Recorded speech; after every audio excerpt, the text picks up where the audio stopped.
मुस्कुराने की वजह तुम हो, मुस्कुराने की वजह तुम हो। हमारे मुस्कुराने की वजह कौन है? कौन है हमारे मुस्कुराहट का राजा? ऑफ कोर्स हमारी फैमिली।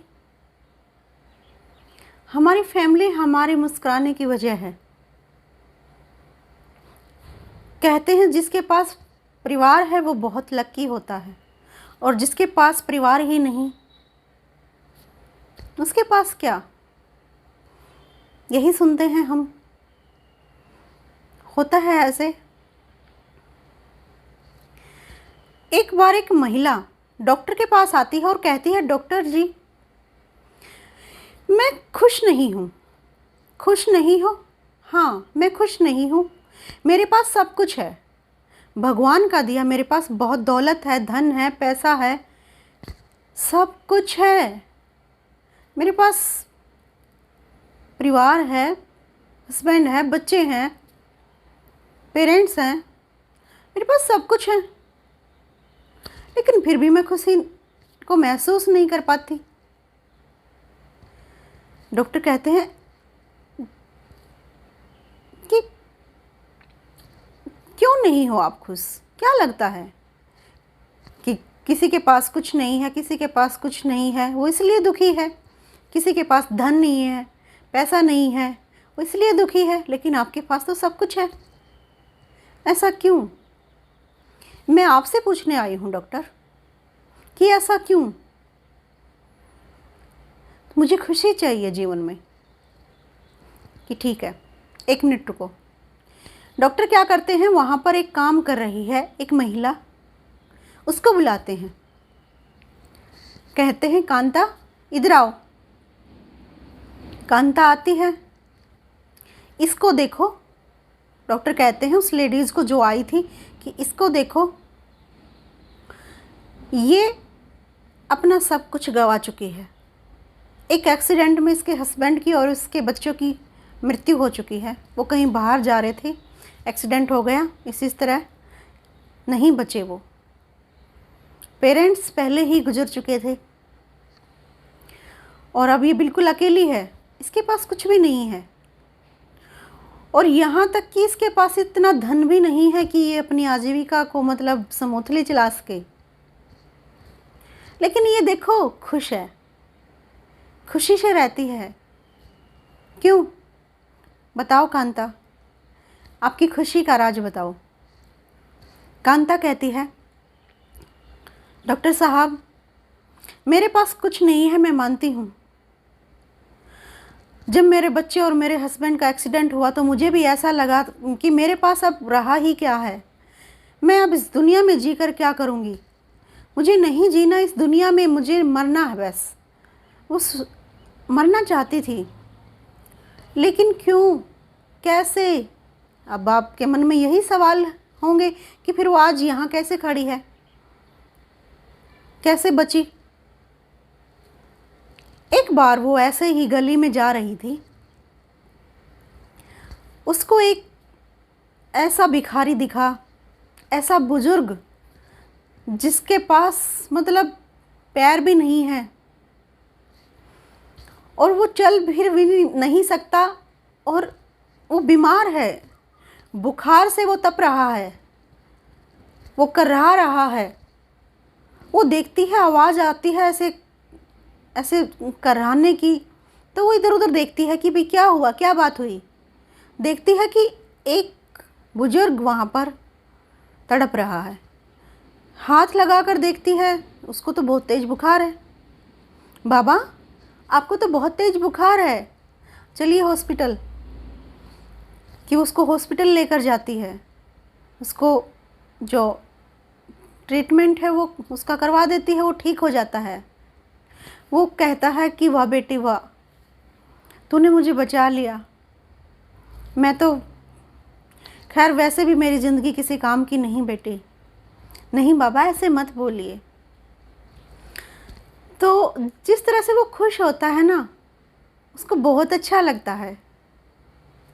वो फिर जाती है, देखती है एक बच्चा है, वो बच्चा भाग रहा है, रो रहा है, भागता भागता रो रहा है।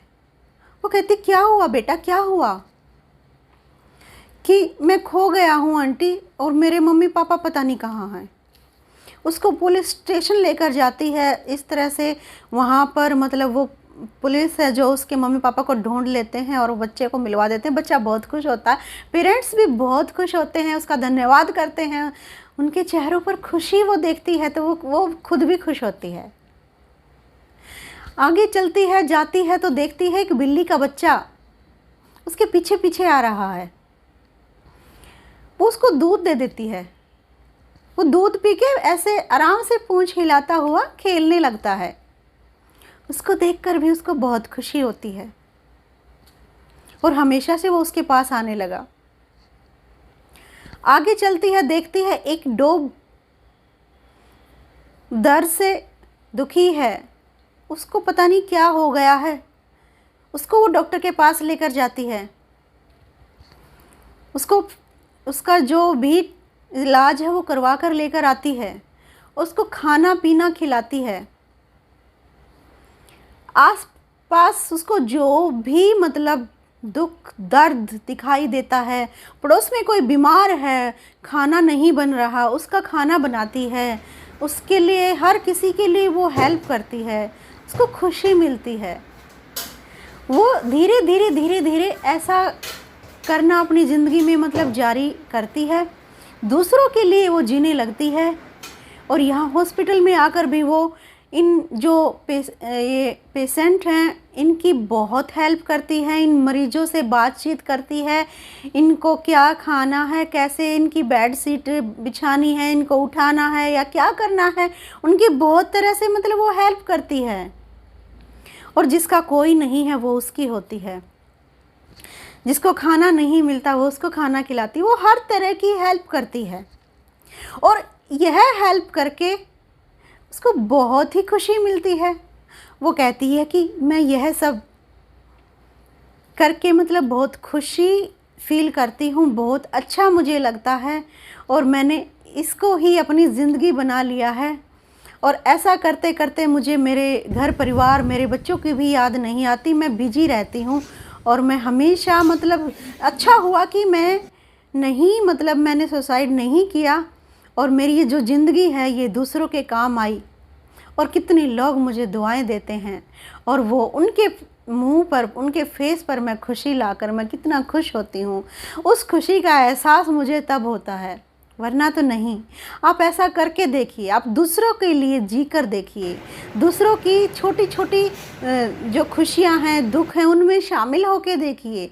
मोस्टली खुशियों में तो सभी शामिल हो जाते हैं, लेकिन दुख में ऐसा कोई नहीं होता कि दुख में शामिल हो। कोई कोई ही ऐसा हो पाता है जो किसी के दुख दर्द में शामिल होता है, उसकी हेल्प करता है। लेकिन सुख में इन्वॉल्व होने वाले तो बहुत मिल जाते हैं। लेकिन किसी के दुख में शामिल होकर देखिए, किसी की हेल्प करके देखिए। और तुम्हारे पास तो पैसा है, धन है, दौलत है, परिवार है, तो दुनिया के लिए बहुत कुछ कर सकती है। एक बार करके देखिए, आपको खुशी ज़रूर मिलेगी। वो लेडीज़ समझ जाती है, आई हुई लेडीज़ वो उसी दिन से कसम खा लेती है कि मैं हर दुख दर्द जिसको भी होगा, तकलीफ़ में जो होगा, मैं उसकी हेल्प करूँगी और इस खुशी का एहसास मैं ज़रूर लूँगी। और मुझे यहाँ आकर बहुत कुछ सीखने को मिला और इस लेडीज़ से मुझे इतना कुछ सीखने को मिला ना, मैं तो धन्य हो गई हूँ। मैं आपसे मिली और मैं आपके चरण स्पर्श करना चाहती हूँ। अरे नहीं नहीं नहीं, ऐसी मतलब ऐसे भी मतलब मत करो, ये मत करो। वो जैसे मना करती है कि वो कहती है नहीं, एक बार मुझे आपके चरण हैं जो स्पर्श करने दो। और आपने मुझे बहुत बड़ी दुविधा से निकाल दिया है और मुझे इतनी बड़ी खुशी दे दी है, जीवन का एक मकसद दे दिया है। वो लेडीज़ बोलती है, वो आई थी जो डॉक्टर के पास कि मैंने ज़िंदगी का मैंने ये एम बना लिया है अपना और मैं अपनी पूरी ज़िंदगी को मतलब अब ऐसे जीऊँगी और सब द एंड। तो कल फिर मिलते हैं एक नए टॉपिक पर। जय हिंद, वंदे मातरम।